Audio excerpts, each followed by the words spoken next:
Hey guys, welcome back. Today I've got one of these Honda GCV 170 push mowers. I've already pulled the air cleaner off. I've also got a clamp on my bar here, so I'm going to come down here and show you what this does. But this has a bad surging issue, and I'm going to show you real easily how to fix this. If this sounds like something you're interested in, welcome to the Bald Eagle 242 YouTube channel. First thing I'll do is go ahead and start this up. Like I said, I got my bar clamped down here so we don't have to hold this. That'll let me go down there and show you. Now, if you're going to do this, be extremely careful. Make sure you do not get your hands or feet underneath that blade because you're going to be able to walk down there with this clamped down, so safety first. This mower is probably only a couple years old. It does start extremely easy, usually just half a pull and it's running.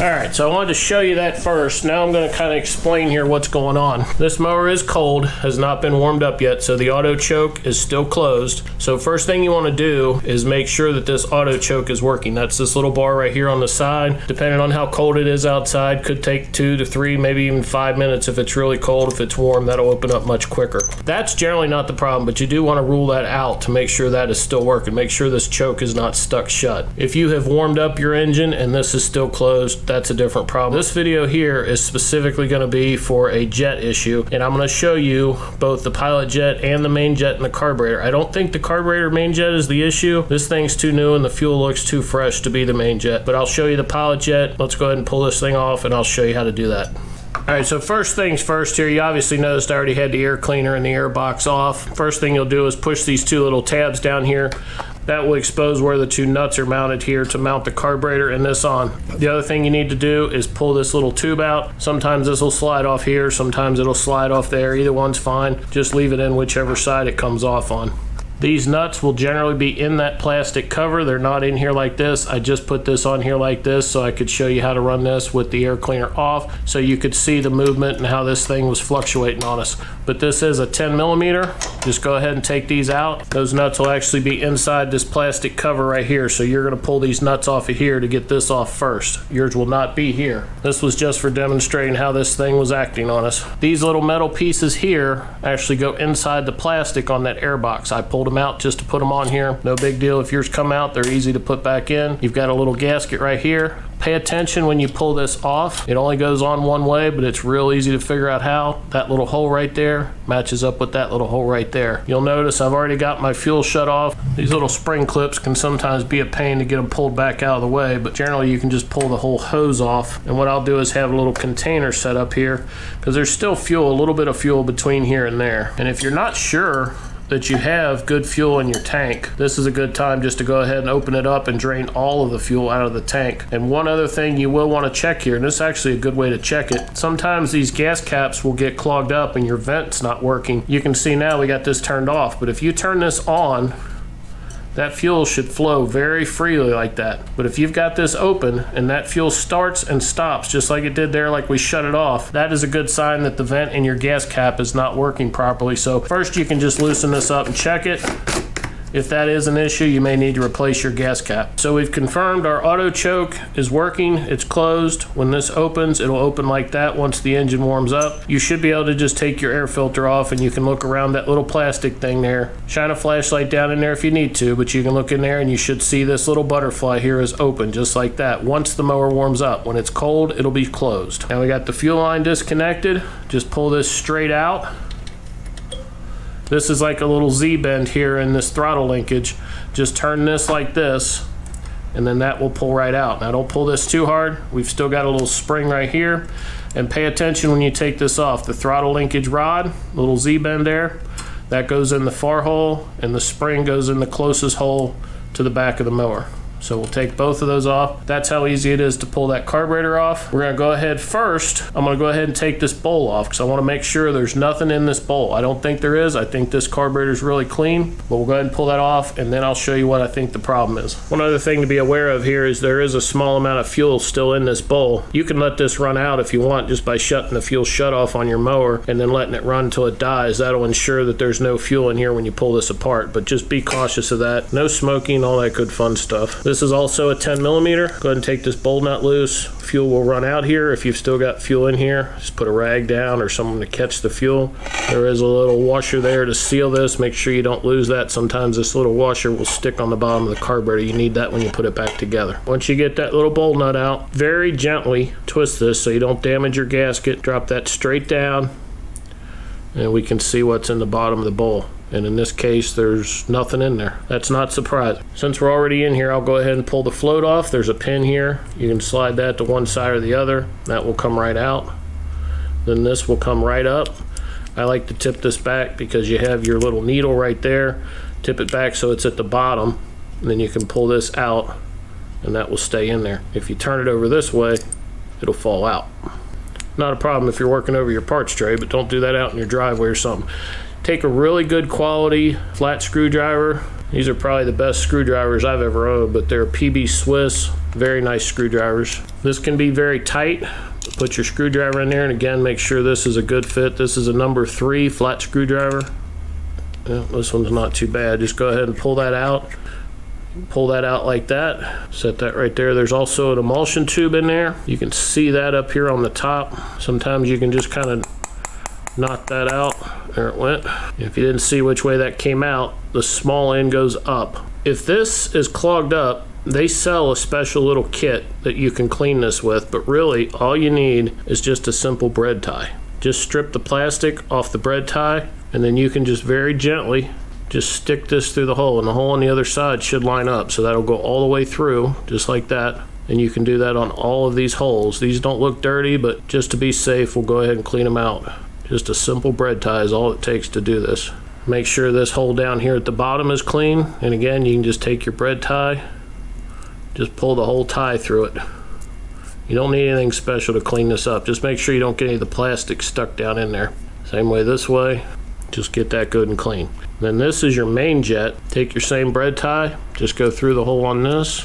You can push it all the way up until the plastic is actually in that hole, and then just kind of spin it around there and clean it out. This is generally an issue when you get bad fuel or something in a mower. This will get clogged up with dirt. Again, I don't think this is the issue, but we're going to leave that out for now. And then the issue that I think with this carburetor is our pilot jet.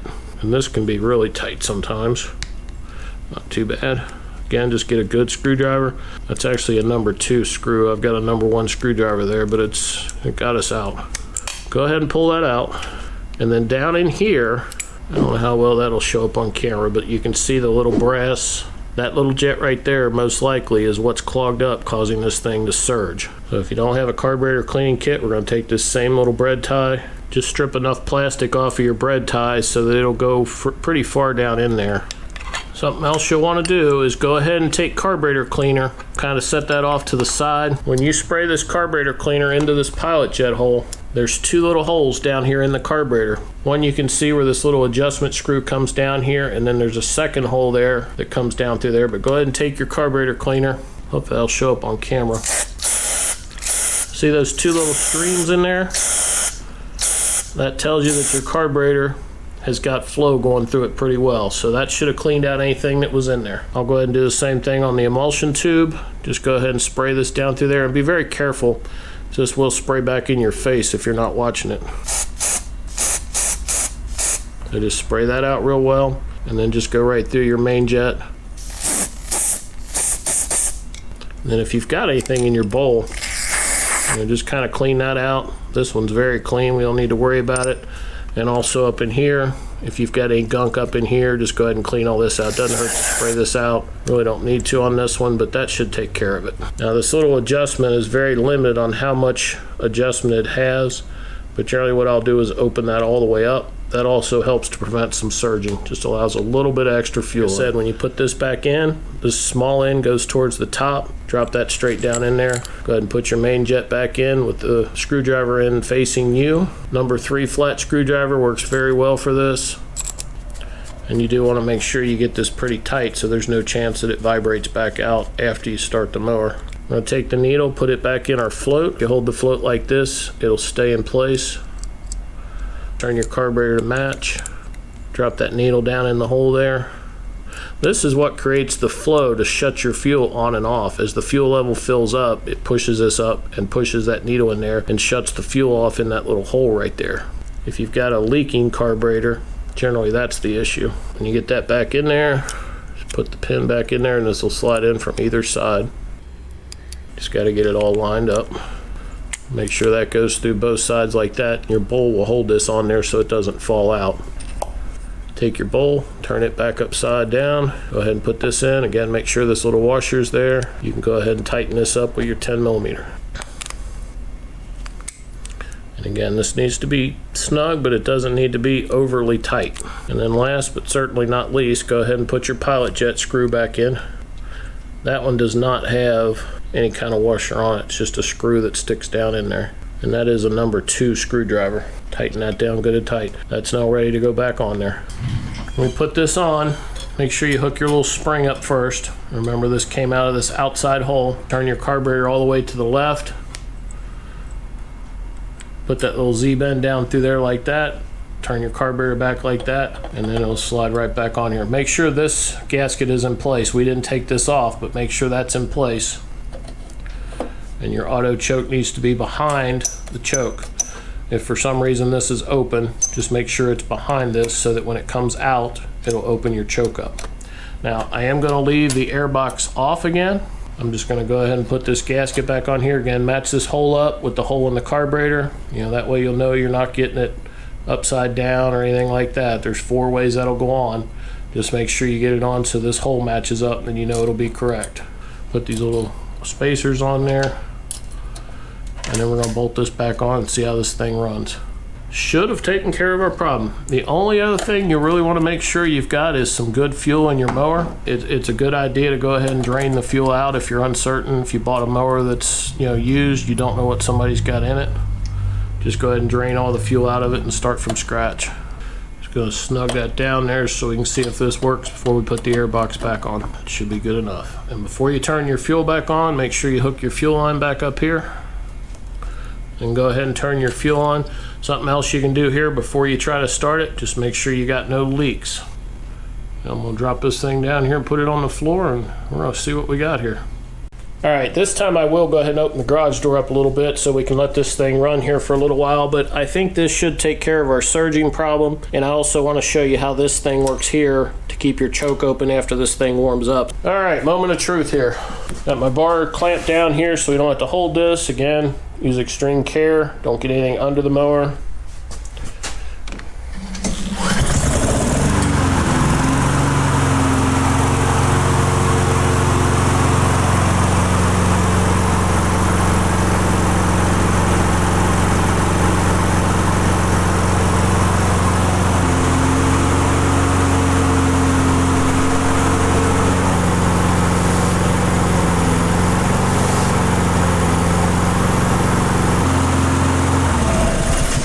I think that simple little fix there got us running smooth. We did confirm the choke is working the way it's supposed to. If this is not working correctly too, you'll see this gets stuck out like that, and then your choke never closes. So if you've got a mower that's really hard to start, this is one of the first things you want to check to make sure that this is not stuck open. As this cools back down, it'll pull that back in, and that's how it activates your choke. But we got our surging issue fixed. You can get to this pilot jet screw here without removing this carburetor, but honestly, once you get the air box off, really the only thing you've got is your fuel line and your linkage there. It's real easy just to pull it on off of there. Since I already had this off when I started filming there, I will go ahead and show you these little spacers or inserts. They just press right down in this plastic right here. And that's a spacer to keep you from tightening down on this air box too tight. And then this little tube right here, when I slide this back on, is going to go up in this hole, little hole right there, right above your linkage rod for your throttle.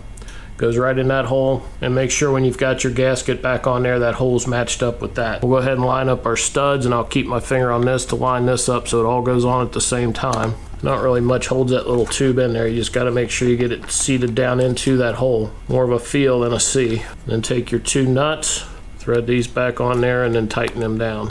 Another thing to look at here while you're putting this all back together, just look underneath here to make sure there's no fuel or anything leaking out of there. That way we'll know we got this all back together correctly. That is assuming you've got your fuel turned on. I don't know what the torque spec is, but just take one finger and kind of gingerly apply some liberal pressure to it. You don't want it too tight, but you want it tight enough to make sure there's no air leaks. Check your air filter while you've got this off. This one has a good air filter, and I think that's probably the original air filter on this mower. This thing really hasn't been run much at all. Hinge that down there on the bottom. Knock that back in there, and that's all there is to it. Hopefully that little trick there saved you some money, because if you had to take this mower into a repair shop, they're going to charge you about $100 to do what we just did there in about 10-15 minutes at most. Biggest thing is just make sure you got the tools. I'd rather spend the $100 on tools than to take something to a repair shop. But guys, if you found any value in this, consider watching this video right up here. Plenty of other videos showing you little tips and tricks like this. Until next time, thanks for watching.